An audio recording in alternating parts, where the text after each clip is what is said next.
Korsleting adalah satu kata yang orang sering taunya sebagai terputusnya arus listrik karena kawat yang bermuatan arus positif dan negatif bersentuhan, sehingga terjadi hubungan pendek. Namun sesungguhnya korsleting mempunyai makna yang kedua, yaitu keretakan hubungan antara orang yang berkawan atau yang bersahabat, atau retaknya hubungan yang tadinya dalam, tadinya panjang menjadi pendek seperti korsletingnya listrik itu. Namun apa sebenarnya yang menyebabkan korsleting? Sebenarnya wajar kalau dalam hubungan manusia bisa terjadi keretakan karena memang tidak ada hubungan yang sempurna. Namun ada satu kata lagi yang begitu populer hari ini yang disinyalir seringkali dilakukan banyak orang ketika korsleting dalam hubungan itu terjadi, yaitu ghosting. Ghosting adalah sebuah tindakan hilang tanpa bilang-bilang atau memutuskan hubungan tanpa memberitahu penyebabnya. Tahu-tahu lenyap di dalam senyap. Dan inilah sesuatu tindakan yang sebenarnya tidak dewasa. Ada sebuah pepatah mengatakan bahwa tindakan ini adalah tindakan yang egois dari seorang yang kekanak-kanakan yang hilang lenyap tanpa bilang apa-apa. Korsleting bisa membuat ghosting, tapi ghosting juga bisa buat korsleting. Saya Nicholas Kurniawan menemani lagi di dalam Sabda Tuhan hari ini dari firman Tuhan yang dibacakan pertama-tama dari Matius pasal 7 ayat 12. Segala sesuatu yang kamu kehendaki supaya orang perbuat kepadamu, perbuatlah demikian juga kepada mereka. Itulah isi seluruh hukum Taurat dan kitab para nabi. Lalu Matius 18 ayat 15, apabila saudaramu berbuat dosa, tegurlah dia di bawah 4 mata. Jika ia mendengarkan nasihatmu, engkau telah mendapatnya kembali. Dan terakhir Efesus 4 ayat 32, tetapi hendaklah kamu ramah seorang terhadap yang lain, penuh kasih mesra dan saling mengampuni sebagaimana Allah di dalam Kristus telah mengampuni kamu. Tadi saya mengatakan bahwa korsleting di dalam hubungan sangat wajar terjadi antar manusia karena memang tidak sempurna manusia itu dan juga tidak ada yang sempurna dalam berhubungan.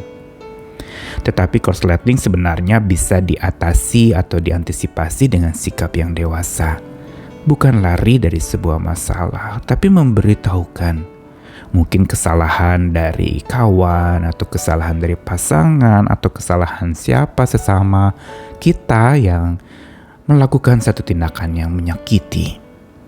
Tetapi ghosting sesungguhnya satu tindakan pelarian diri yang sama sekali tidak perlu. Sebuah tindakan kekanak-kanakan yang menyebabkan sebenarnya hubungan menjadi makin hilang cintanya. Kenapa saya katakan demikian? Karena sesungguhnya kalau mau menelusuri apa yang menjadi prinsip-prinsip di dalam hubungan berdasarkan hukum kasih atau cinta kasih dari Tuhan, maka ghosting itu sangat kontradiksi, sangat bertentangan dengan hukum kasih yang dituliskan di dalam Sabda Tuhan. Perhatikan ketiga ayat yang tadi dibacakan. Pertama kali adalah dari kaidah kencana atau golden rule. Sebuah pesan yang mengatakan segala sesuatu yang kamu kehendaki supaya orang perbuat kepadamu, perbuatlah demikian juga kepada mereka. Itulah isi hukum Taurat dan kitab para nabi. Ayat ini sebenarnya bukan berbicara tentang hukum timbal balik bahwa saya berbuat sesuatu supaya orang berbuat sesuatu lagi yang sama kepada saya. Tetapi sebenarnya di dalam kaidah kencana ini terkandung sebuah makna cinta yang dalam, yaitu cinta yang berinisiatif, cinta yang mulai lebih dulu bukan menunggu. Cinta yang kalau ingin diperlakukan oleh orang dengan baik, maka kita lebih dulu harusnya bertindak melakukan tindakan yang baik itu. Dengan kata lain, kaidah kencana mau mengajarkan kepada kita tentang memulai lebih dulu di dalam menunjukkan kasih, tidak menunggu dikasihi. Inilah cinta agape yang berarti aktif, interaktif, dan proaktif. Dilakukan lebih dulu tanpa menunggu. Sehingga dengan kata lain bahwa kalaupun tidak ada balasan dicintai, dia tetap mencintai. Kalaupun tidak ada balasan diperhatikan, dia tetap memperhatikan. Kalaupun tidak ada balasan diampuni, kita tetap mengampuni. Lalu yang kedua, Matius 18 ayat 15. Ini jelas juga bernuansa kasih dari ajaran Tuhan Yesus. Bila saudaramu berbuat dosa, tegurlah dia di bawah 4 mata. Jika ia dengarkan nasihatmu, engkau telah mendapatnya kembali. Perhatikan budaya menegur ini adalah sebuah budaya cinta kasih, yaitu menegur orang yang berbuat salah, yang berbuat dosa atau melanggar atau melukai. Tegur berarti berbicara tentang kita lebih dulu, menyapa, memberitahukan kesalahan, membawa cermin, membuat orang itu sadar akan kesalahannya. Dan ada catatan penting, di bawah 4 mata. Inilah sebenarnya cinta yang buka mata, yaitu membuat 4 mata terjadi. Percakapan 4 mata itu berarti satu bersama dengan satu yang lain. Berarti terus terang sebuah percakapan yang dewasa untuk menyelesaikan sebuah persoalan dengan saling menegur berdua. Dan Matius 18 menjelaskan kalau mau lebih panjang lebar lagi, kalau sudah ditegur 4 mata tidak didengarkan atau tidak menyelesaikan masalah, undang saksi untuk bisa hadir di dalam peneguran itu. Kalau masih belum lagi, tambah lagi saksinya. Kalau masih belum bisa, dibawa ke hadapan orang yang lebih banyak lagi atau di hadapan jemaat yang dicatatkan dalam Matius 18. Dan Efesus 4 ayat 32 yang tadi juga dibacakan, ini bicara kembali tentang prinsip cinta kasih. Hendaklah kamu ramah seorang terhadap yang lain. Yang sebenarnya kalau mau diterjemahkan berarti hendaklah kamu lebih dulu bersikap ramah terhadap yang lain. Penuh kasih mesra lebih dulu kepada orang lain. Saling mengampuni yang dimulai dengan kita mengampuni lebih dulu. Karena saya katakan kenapa lebih dulu?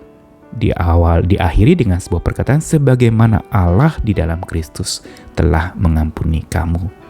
Bukankah Allah mengampuni kita? Dia mulai lebih dulu bersikap ramah kepada kita.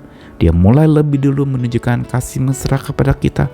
Dia mulai lebih dulu mengampuni kita supaya kita bisa saling mengampuni, bisa tunjukkan kasih mesra, bisa juga ramah seorang terhadap yang lain. Tapi dengan catatan lebih dulu memulai, bukan tunggu orang lain. Dengan kata lain, jelas sikap ghosting atau tindakan ghosting itu kontradiksi dengan hukum kasih, bertentangan dengan prinsip-prinsip firman Tuhan yang berbicara tentang cinta kasih. Karena itulah betapa mengerikannya kalau ghosting dilestarikan. Dan hari ini menjadi begitu viral, orang melakukannya demi katanya menghindari konflik, takut konfrontasi, atau mungkin juga kehilangan minat di dalam hubungan. Begitu juga yang menyebabkan orang lalu kemudian menjadi bersikap ghosting adalah tidak dewasa. Tetapi yang paling vital yang sesuai dengan bacaan kita hari ini, bukan saja jiwanya belum dewasa, egois, tetapi juga cintanya sedang binasa. Karena lawan kata cinta sebenarnya bukan benci. Kalau seseorang masih bisa bilang benci kepada orang yang dia cintai, berarti masih ada cinta. Tapi kalau dia sudah ghosting, tidak menyapa lagi, sudah tidak ada tegur sapa, itulah sebenarnya lawan kata agape atau lawan kata cinta, yaitu tidak peduli, tidak mau tahu lagi, dan berarti berhenti untuk saling berinteraksi. Sabda Tuhan hari ini mau mengajarkan kepada kita bahwa orang yang mendiamkan orang lain tanpa penjelasan, lalu menghilang tanpa bilang, dan melenyap dalam senyap, bukan saja jiwanya belum dewasa, tapi cintanya sedang binasa. Bagaimana menghidupkan cinta itu lagi? Satu-satunya cara kembali kepada sumber cinta kita. Tuhan yang lebih dulu mengasihi kita, kita juga harus lebih dulu mengasihi sesama kita. Mari kita belajar mengasihi lagi, karena ini pelajaran yang tidak pernah lulus dalam hidup kita. Terus berjuang, terus mengerti, terus memahami dan mempraktikkannya bersama dengan kekuatan cinta dari Tuhan kita. Amin.